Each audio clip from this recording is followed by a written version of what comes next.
Think Italian cinema was just neo-realism and stylish westerns? Think again. While Hollywood was chasing rockets and Japan unleashed kaiju, Italy quietly built a sci-fi legacy that rewrote the rules. These weren't polite little adventures about spacemen with ray guns. They were strange, daring, and sometimes flat-out bizarre. Ever wonder how far Italian filmmakers could push the genre? Let's just say these 14 films will make you question everything you thought you knew.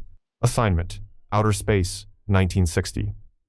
Before Kubrick dazzled the world with gleaming space stations and perfectly framed starships, Italy launched a humble little rocket of its own. Assignment: Outer Space, directed by Antonio Margheriti, took audiences into orbit with astronauts racing to stop a rogue satellite from destroying the Earth. On paper, it sounds like a modest B-movie, but on screen, it delivered a fascinating glimpse of how Italy imagined the space race. Shot in stark black and white, the film didn't have NASA's budget or Hollywood's resources, but what it lacked in polish, it made up for with sheer imagination. The sets were assembled from spare parts, the miniatures looked like toys, and the dialogue sometimes bordered on camp. Yet the atmosphere had a charm that critics only later appreciated. Margheriti leaned into a pseudo-documentary style, mixing technical jargon with philosophical musings about man's place in the cosmos. The most shocking thing wasn't the effects, but the mood. Instead of the upbeat, gee-whiz optimism of American sci-fi, Assignment: Outer Space felt anxious, even paranoid.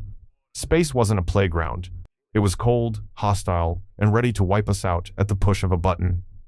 For Italian audiences in the early 60s, living under the shadow of the Cold War, that dread felt uncomfortably real. This film didn't storm the box office, but it paved the way for Margheriti's later cosmic spectacles. And when you watch it now, you can see the seeds of ideas that would echo in everything from 2001, A Space Odyssey, to countless disaster flicks. Sometimes, the quiet experiments are the ones that shake you most. Battle of the Worlds, 1961. If you thought Italy couldn't compete with American space epics, think again. Battle of the Worlds, also directed by Antonio Margheriti, shocked audiences by luring Hollywood legend Claude Rains into its orbit.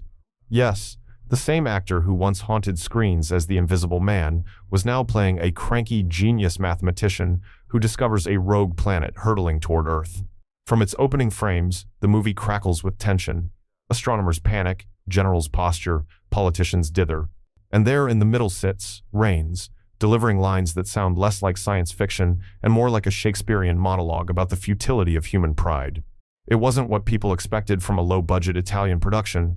It was grand, serious, and more cerebral than the drive-in crowd was ready for.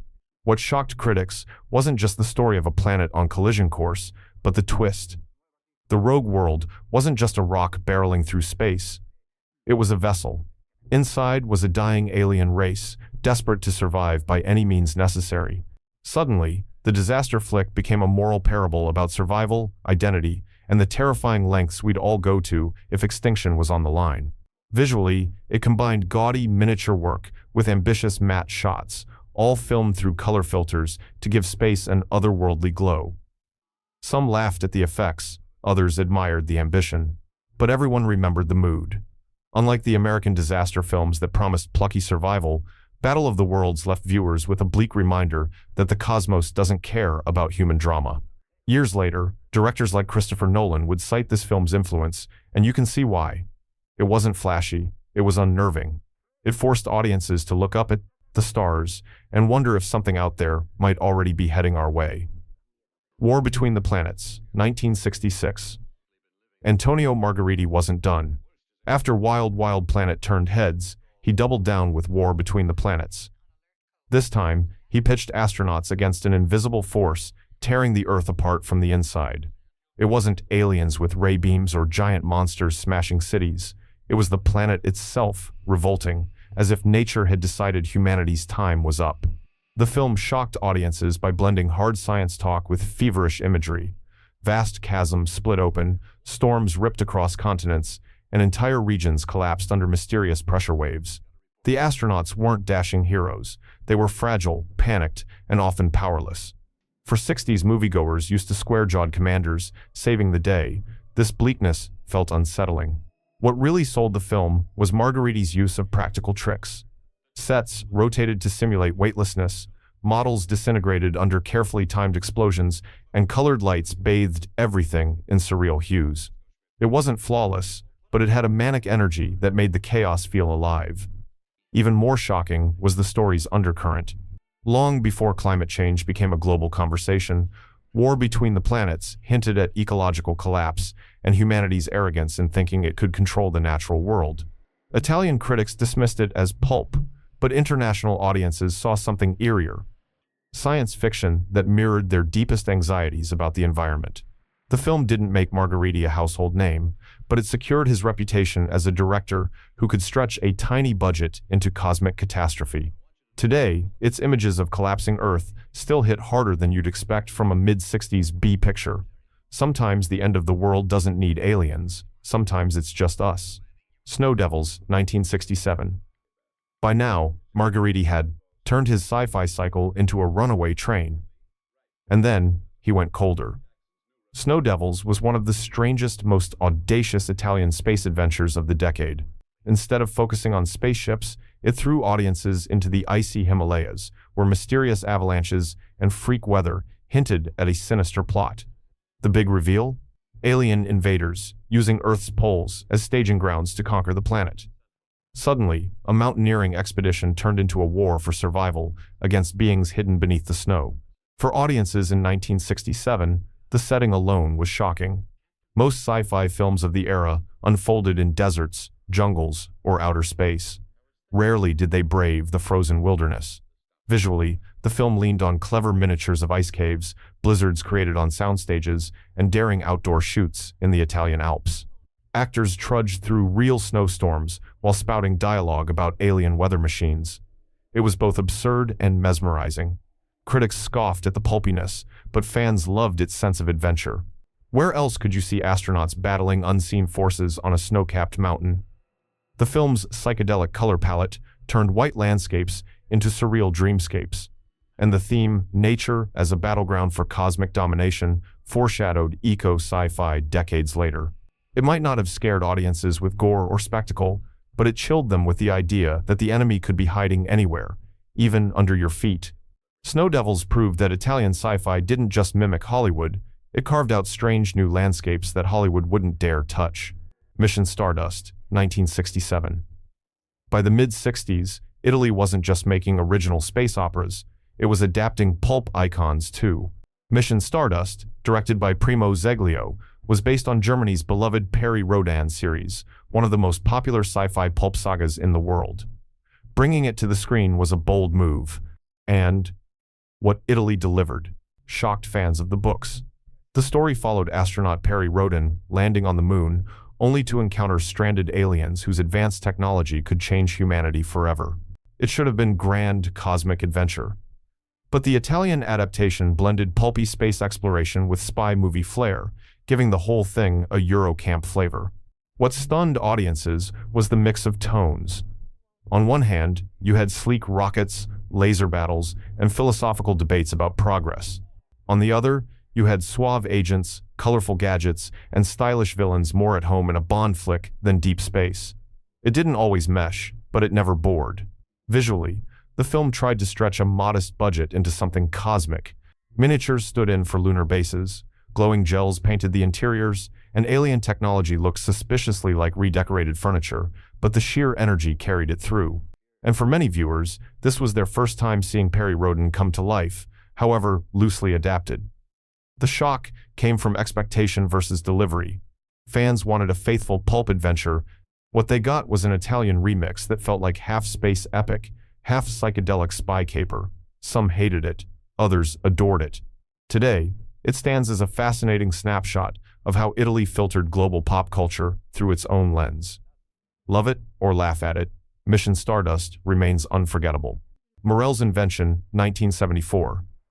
If you've ever wondered what Italian sci-fi would look like as an art film, Morel's Invention has your answer. Directed by Emilio Greco in 1974, this adaptation of Adolfo Bioy Casares' novel took audiences into one of the most surreal and haunting cinematic puzzles of the decade. The story follows a fugitive hiding on a deserted island who discovers strange visitors walking the grounds. They talk, laugh, dance, and ignore him completely. Then comes the shocking reveal. They're not people at all, but holographic recordings endlessly replayed by a mysterious machine built by a scientist named Morel. The island itself is a trap, looping lives that can never interact with the present. Unlike the pulp spectacle of Margariti's space adventures, Morel's invention was quiet, deliberate, and deeply unsettling. The film leaned heavily on atmosphere, long takes of windswept beaches, eerie silence broken by bursts of laughter, and stark architectural backdrops that made the island feel more like a dream than reality. Audiences expecting flying saucers or laser beams instead got existential dread. What shocked viewers wasn't just the concept, but the implications. The machine could capture and replay lives forever, creating an illusion of immortality. But it also raised disturbing questions. What is reality if it can be recorded and looped? Is love possible with an echo?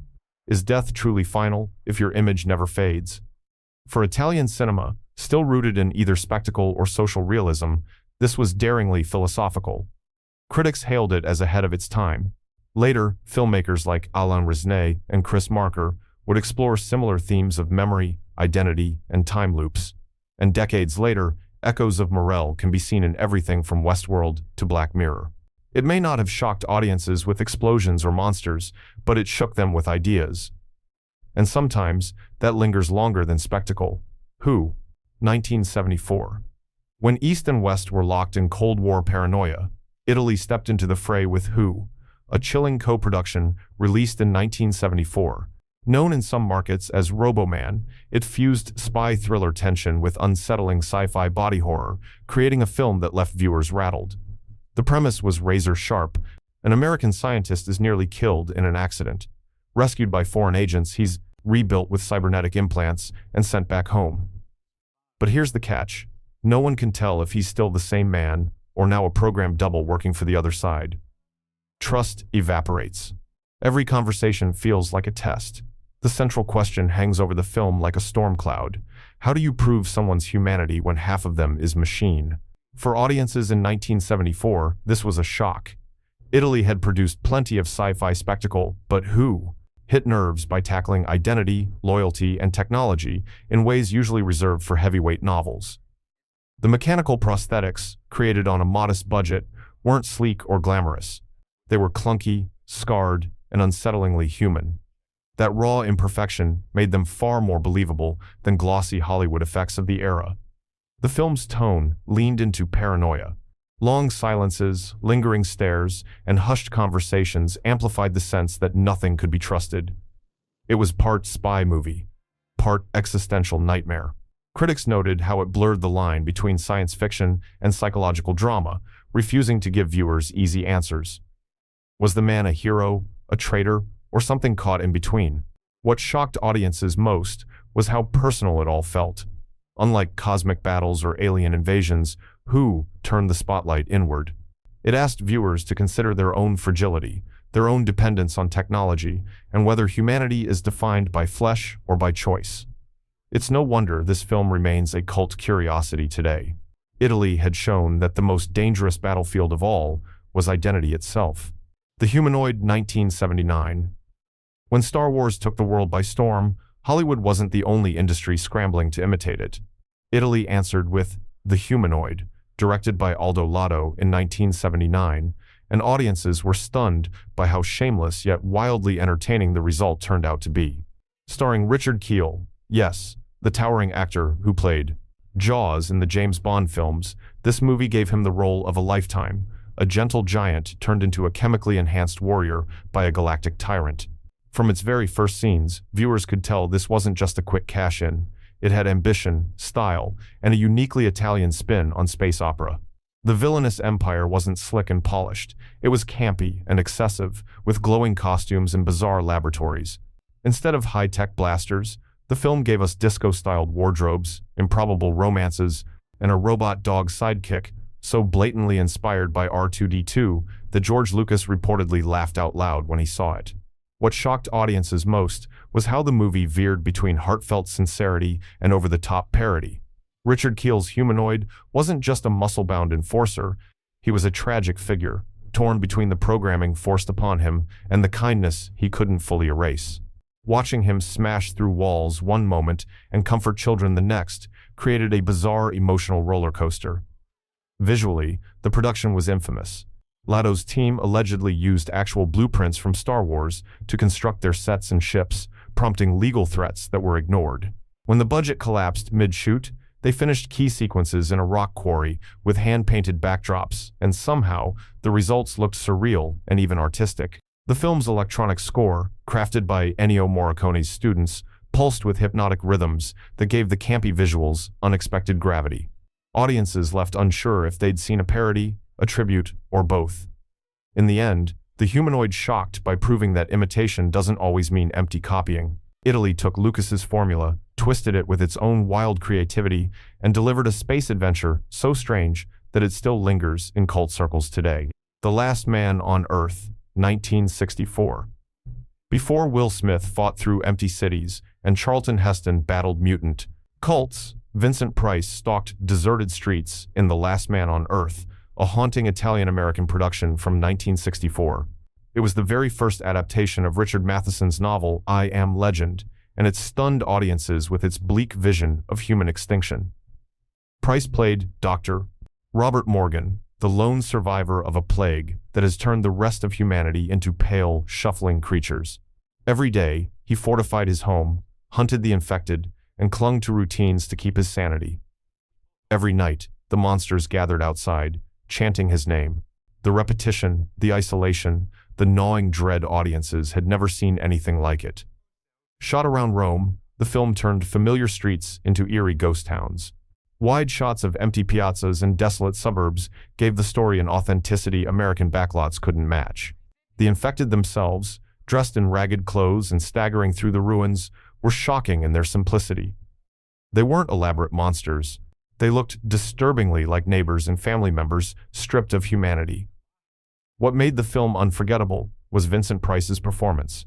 Known for theatrical flourishes, here he was restrained, lonely, and deeply human.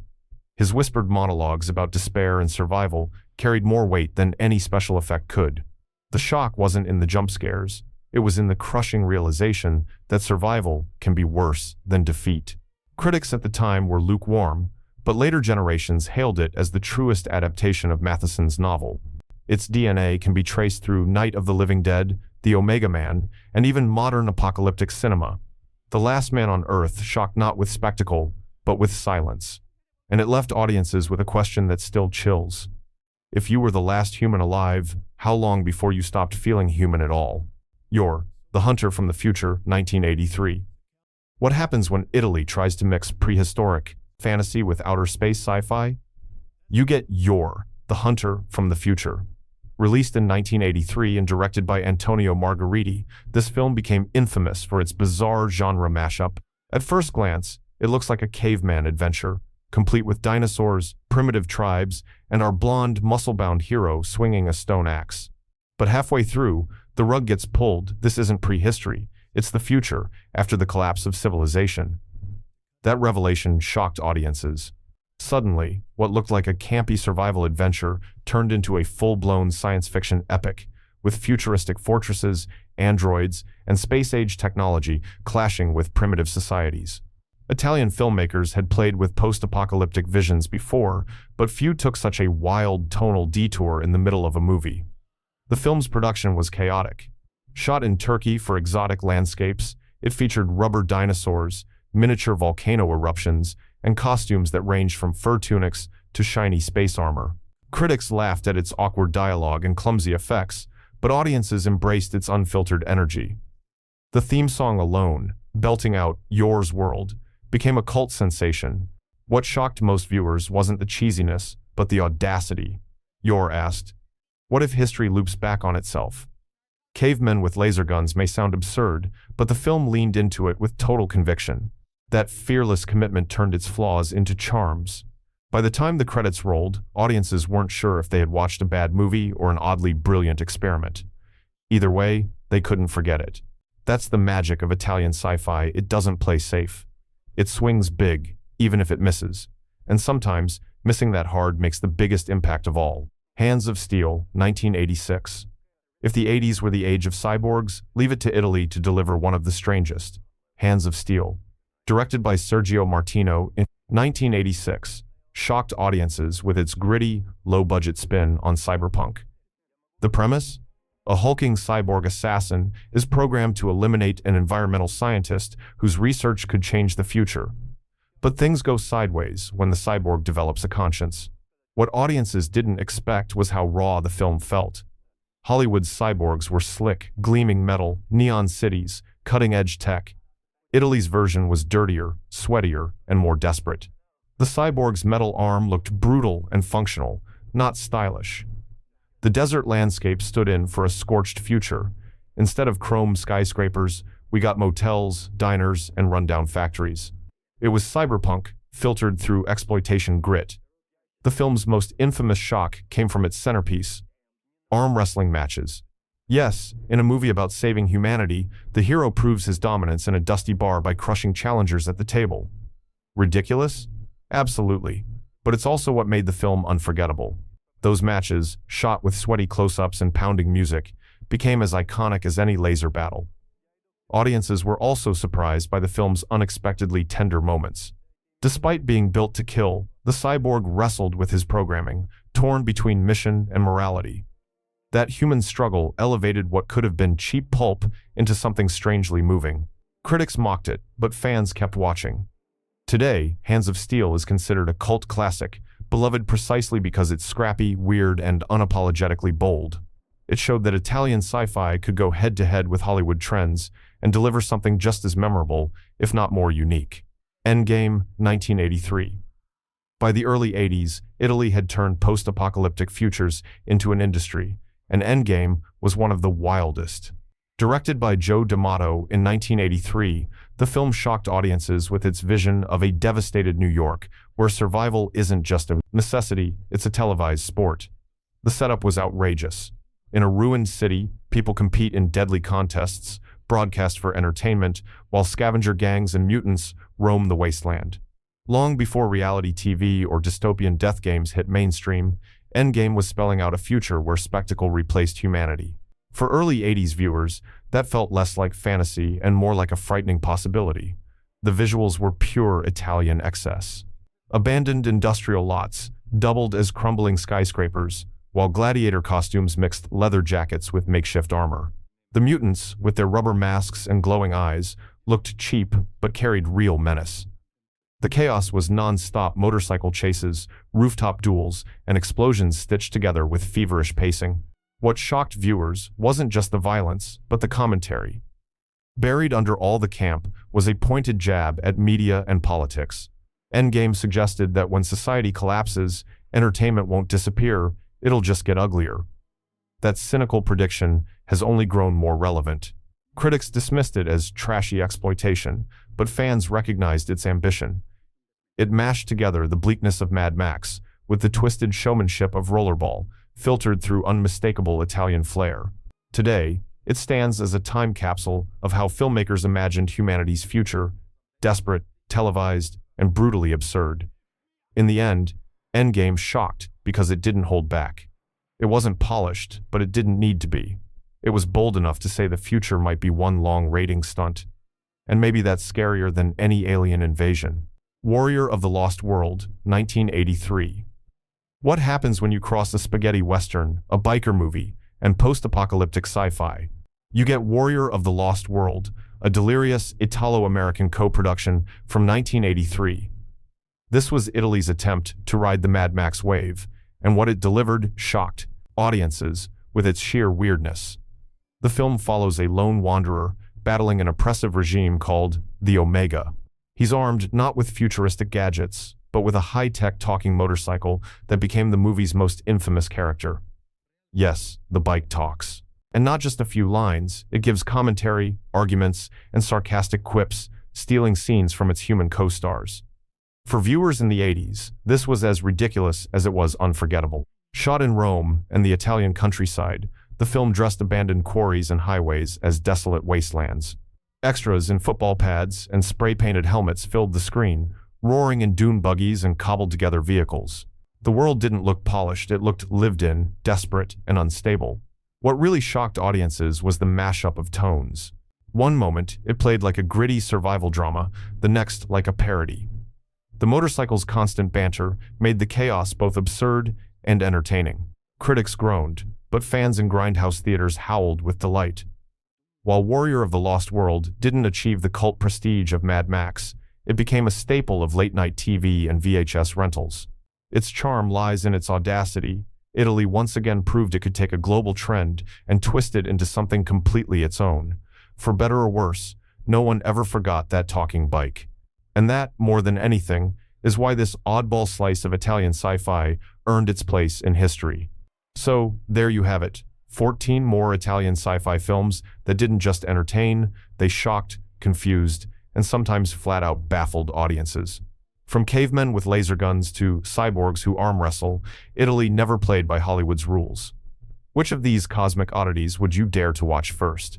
Drop your thoughts in the comments, hit subscribe for more cinematic deep dives, and let's keep exploring the wildest corners of film history together. After all, the strangest journeys are often the most unforgettable.